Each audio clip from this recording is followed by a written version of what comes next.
মান জাআলাল কুরআনা আমানাহু কাদাহু ইলাল জান্নাহ, যে ব্যক্তি কোরআনকে তার নেতা বানাবে, কোরআনকে তার লিডার বানাবে, কোরআনের নেতৃত্ব গ্রহণ করে নেবে, কোরআন তাকে ডানেও নিবে না, কোরআন তাকে বামেও নিবে না, কোরআন তাকে টেনে টেনে সরাসরি আল্লাহর জান্নাত পর্যন্ত পৌঁছে দেবে। বলেন না সুবহানাল্লাহ। অন্য হাদিসে আল্লাহর হাবিব সাল্লাল্লাহু আলাইহি সাল্লাম বলেন, লা তুহসা আজাইবুহু ওয়া লা তুবলা গরাইবুহু ফীহি মাসাবিহুল হুদা ওয়া মানারিল হিকমা।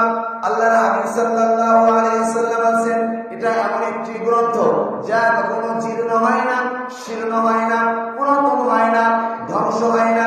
ফীহি মাসাবিহুল হুদা, এই কোরআনের ভিতরে মানুষের জন্য পরিপূর্ণ হেদায়েত রয়েছে। ওয়া মানারিল হিকমা, এবং জ্ঞান বিজ্ঞানের দর্শন আছে।